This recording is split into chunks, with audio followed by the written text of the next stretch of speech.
Sheetal Yadav, and today's my topic is no obstant clause. The term no obstant means it is a Latin term. It means notwithstanding.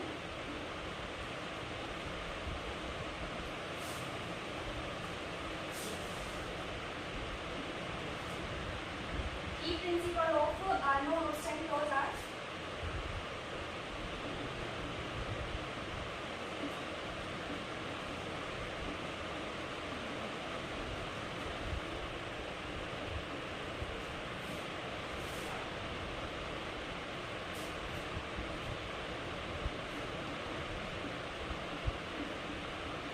overriding effect, clarity,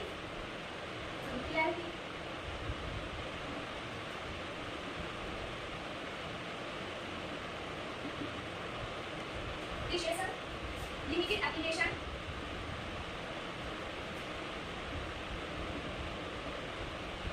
legislative intent,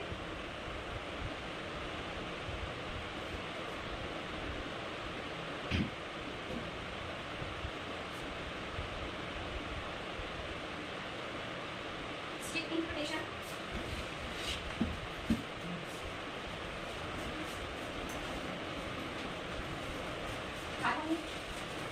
harmonization with other laws,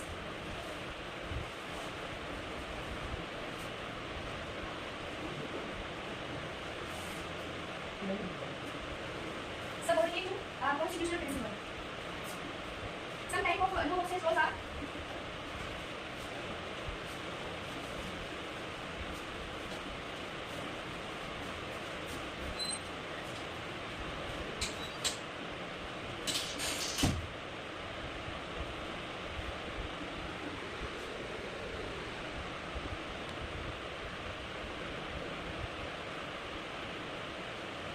general no obstant clause, specific no obstant clause, limited or conditional no obstant clause. And some cases are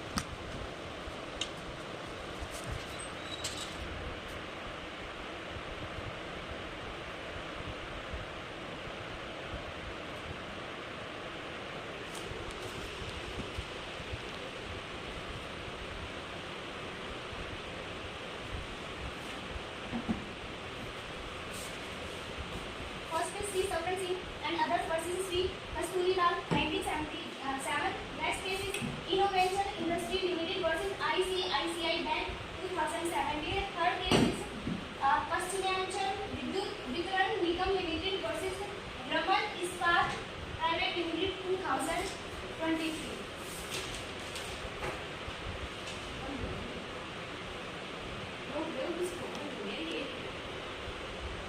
No obstant clause. No obstant, it is a Latin word, means notwithstanding. When we see the words notwithstanding anything contained in some particular act or notwithstanding anything contained in this act, we can call such a clause as a no obstant clause.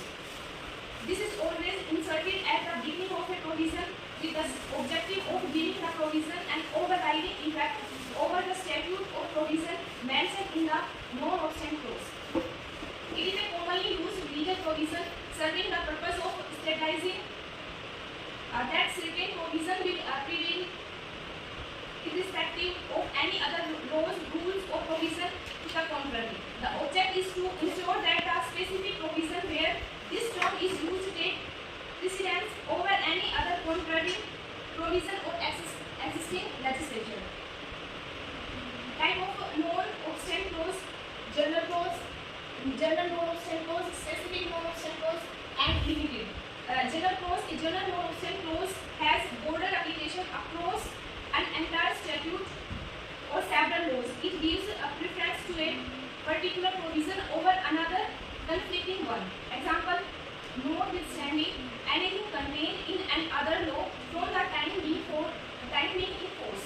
Specific non-obstant clause, it gives precedence to a particular section within the same statute or a different one. Example, that notwithstanding anything in section 10 of this act, a limited non-obstant clause or conditional non-obstant clause. This clause applies to a specific area of law or for a particular purpose, giving precedence only in certain situations. Example, a clause that applies only on the taxation laws or social welfare provisions.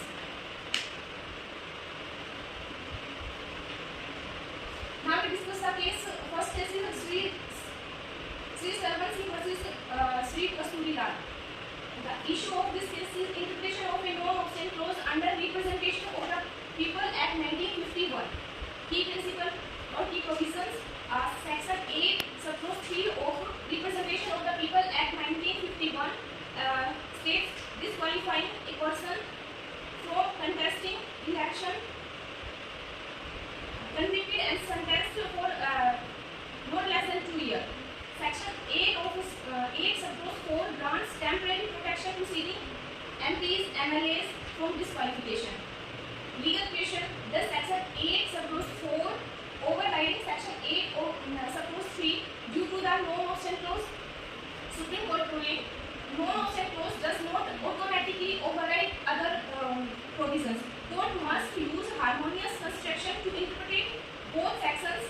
Section 8 subclause 4 is valid and give temporary relief to sitting members to maintain legislative continuity. Principle laid down: non-obstant clause are not absolute. Interpretation must consider the purpose and context of the law. Next case is Innovation Industry Limited versus ICICI Bank. Facts of the case: Innovation Industry Limited had taken credit facilities from ICICI Bank but default on payments. ICICI Bank filed an insolvency petition under Section 7 of Insolvency and Bankruptcy Code 2016 before the National Company Law Tribunal. The company argued that its liabilities were temporarily suspended under the Maharashtra Relief Undertaking Act 1958. The NCLT admitted the petition and declared moratorium under the IBC. Legal issue arised: whether the IBC overrides state laws over the Maharashtra Relief Undertaking Act, whether the non-obstant clause is in Section 238 of IBC prevail over conflicting provision in the state laws, whether the moratorium under the Maharashtra Act could prevent insolvency proceeding under the IBC.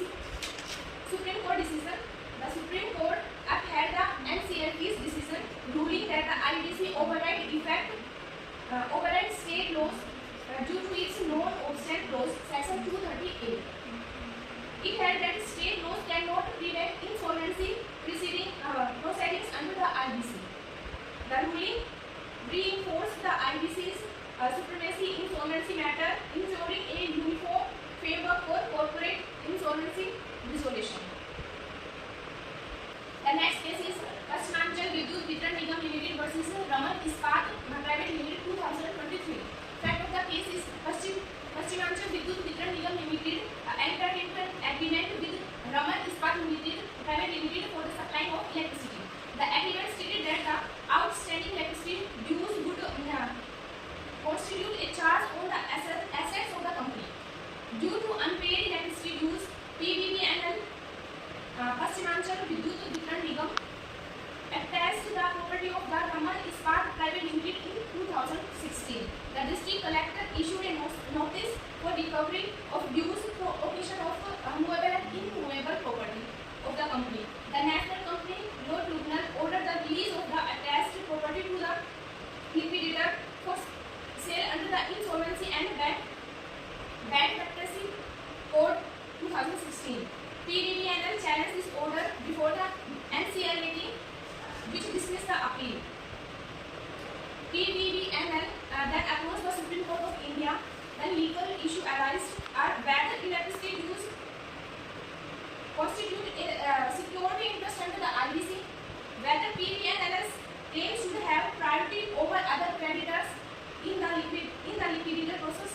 whether the IBC overrides electricity laws in determining the priority of claims. The Supreme Court decision. The Supreme Court upheld the NCLT and NCLAT's decision, ruling that electricity use do not constitute a security interest. It held that IBC has an overriding effect on other laws, including electricity laws.